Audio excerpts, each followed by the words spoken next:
Students, now take the types of pronoun. I have given you a screenshot. In that, see, I have given you subject pronoun, object pronoun, possessive pronoun, adjective pronoun, reflexive pronoun. Okay, for all of these pronouns I will give you the write-ups tomorrow. Okay, today I am explaining the pronouns alone. Okay, types of pronouns alone. So totally types of pronoun are all 5. Okay, so first one is subject pronoun. In subject pronoun I have given I, you, we, they, he, she, it. Actually I have asked you to remember, that is 90 students may know, 9th B students, that is 10th A and 10th B, listen keenly. That is Ayo Vidye, keep it in a mind. Okay, Ayo Vidye, that word we used to often use, is it or your friends or your parents may have a word like that, used to use that word often. Okay, so you have it in a mind, that one, so that it tells that I, you, we, they. So you have to remember he, she, it in your mind. Okay, I, you, we, they, he, she, it. So this is what the subject. This comes instead of noun directly. It comes in the beginning of the sentence always. It comes instead of noun directly. Okay, object pronoun, me, you, us, them, him, her, it. It comes instead of noun indirectly. It comes instead of noun indirectly. Okay, and possessive pronoun. Possessive pronoun, it explains that it is mine.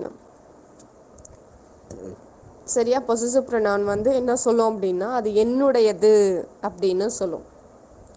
யாராக இருந்தாலும் சரி, ஐயுவிதே he she it. ஐயுவிதே என்னது, ஐங்கிறது நான், you நீ, வீங்கிறது நாம, நீயும் நானும் சேர்ந்தது எல்லாமே, தேங்கிறது நீ நான் அவங்க இன்னொருத்தவங்களையும் சேர்த்து தே, ஹீ அவன் தனிப்பட்டவன், ஷீ அவள் அவளும் தனிப்பட்டவள், இட் அப்படிங்கிறது ஒரு பிளேஸையோ இல்லை அனிமலையோ குறிக்கும்.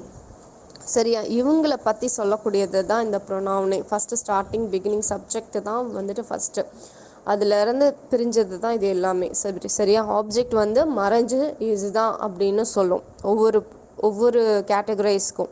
சரியா, அதே மாதிரி possessive pronoun, mine, yours, ours, theirs, his, hers, its, அதனுடையது அப்படின்னு சொல்லிட்டு அவங்களுடைய சொத்தை சொல்லக்கூடியது தான் வந்துட்டு என்னது, பொசசிவ். சரியா, அவங்களுடைய சுயமானது அப்படின்னு சொல்லக்கூடியது. சரியா, தட் இஸ், எனக்கு சரியாக தமிழில் சொல்ல தெரியல. That is the simple meaning is, that is what, it is mind, that is yours, it is hers. That is, if you are having your bag with you, in the sense we used to tell it is Sweta's bag, it is Kavita's bag, like that. Is it, instead of telling the name we are telling it is mine, அது என்னது, it is yours, அந்த புக்கெல்லாம் வந்து உன்னோடது, it is your it's yours, these books are yours அப்படின்னா இந்த books எல்லாம் உன்னது. these books are ours, நம்மளுடையது. these books are theirs, இதெல்லாம் அவங்களது. these books are his book அப்படிங்கிறது, இதெல்லாம் அவனோட புக்கு. her book அப்படிங்கிறது அவனுடைய புக்கு. அடுத்தது இட்ஸ் அப்படின்னா அது என்னுடையது அப்படின்னு சொல்லக்கூடியது. சரியா, இதெல்லாம் என்னது, பொசசிவ் ப்ரொனவுன். அதே மாதிரி தான் வந்துட்டு அட்ஜெக்டிவ் ப்ரொனவுன். அட்ஜெக்டிவ் ப்ரொனவுன் அப்படின்னா எப்போதுமே அட்ஜெக்டிவ் ப்ரொனவுனுக்கு பக்கத்தில் ஒரு நவுனு கண்டிப்பாக வரும். நல்லா ஞாபகம் வச்சுக்கோ, அட்ஜெக்டிவ் ப்ரொனவுனுக்கு பக்கத்தில் என்ன வரும், கண்டிப்பாக ஒரு நவுனு வந்தே ஆகணும். அப்போ தான் அந்த வேர்டே ஃபுல்ஃபில் ஆகும். இப்போ இங்கே அட்ஜெக்டிவ் ப்ரொனவுன் என்னென்ன கொடுத்துருக்கேன், my, your, our, their, his, her, its அப்படின்னு கொடுத்துருக்கேன் இல்லையா. இந்த இதில் பார்த்தா அப்படின்னா மை மட்டும் எங்கேயுமே தனியாக வராது. நீ எந்த புக்கை வேணாலும் எடுத்து ரெஃபர் பண்ணலாம். just you refer to any of the book, my alone won't comes. My, your, our, their, his, her, its, it never comes individually. It carries a noun with it. Okay, so my book, my mother, my father, my sister, like that it carries a noun with it. Okay, your also, our also, like that all the adjective pronoun carries a noun with it. Okay.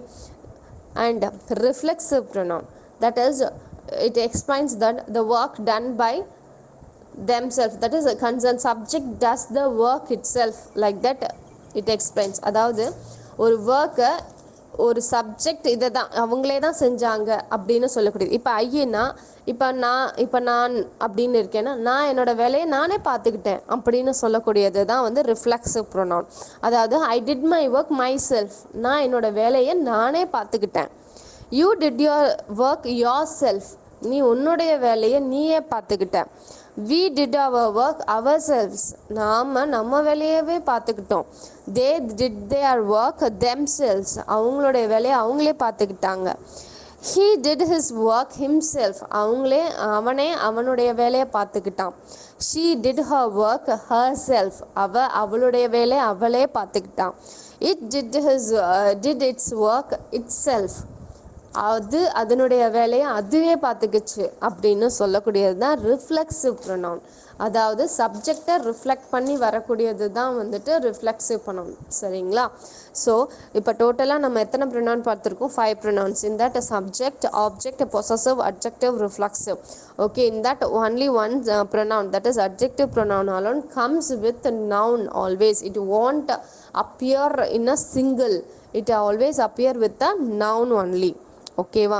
இது உங்களுக்கு நான் examples கொடுத்தா புரியும்னு நினைக்கிறேன். இப்போ இந்த இது புரியலனாலும் என்கிட்ட கேளுங்க, நாளைக்கு எக்ஸாம்பிள்ஸோட உங்களுக்கு எல்லா சென்டென்ஸையும் உங்களுக்கு ஸ்க்ரீன்ஷாட் எடுத்து அனுப்புகிறேன். சரியா? அது வரைக்கும் உங்களுடைய புக்ஸ் ஏதாவது இருந்ததுன்னா இந்த ப்ரொனவுன்ஸ் வந்து எங்கே கொடுத்துருக்காங்க, அது என்னென்ன மீனிங்கில் வந்திருக்கு அப்படிங்கிறத நீங்கள் பார்க்கலாம். புரியுதா? So students try to understand. Okay, அப்படி புரியலனாலும் திரும்ப கேளு, உனக்கு புரிகிற மாதிரி திரும்ப நானும் எடுக்கிறேன். சரியா? இதில் ஹெசிடேட் ஆகாத. ஒரே ஒரு வருத்தம் என்ன அப்படின்னா, இங்கிலீஷில் எடுக்கிறது புரியல, ஒரு வேளை உனக்கு குழப்புதா, அதை அண்டர்ஸ்டாண்ட் பண்ணிக்க முடியலையா, இல்லை நான் ஃபாஸ்ட்டாக பேசுகிறேனா அப்படிங்கிறத நீ வந்து எனக்கு சொல்லு. நான் அதுக்கேற்ற மாதிரி உனக்கு நான் மெதுவாக சொல்லணும் அப்படின்னாக்கா மெதுவாக நான் உனக்கு பேசி அனுப்புகிறேன். சரியா? So what ever it may be, convey what is your status about, because we are unable to see your faces. Okay, you are apart from that mobile, so we are using only mobile to conversate with you. So you have to express your feeling, that what you feel about the classes, not only my classes, all the classes. You can ask a doubt and you can ask the teachers to do it again until you understand. But before that, listen to the audio or video or the photo clippings until you understand. Okay, thank you to all students. Today class gets over with it. Tomorrow we can see the new parts of speech. Okay, thank you to all.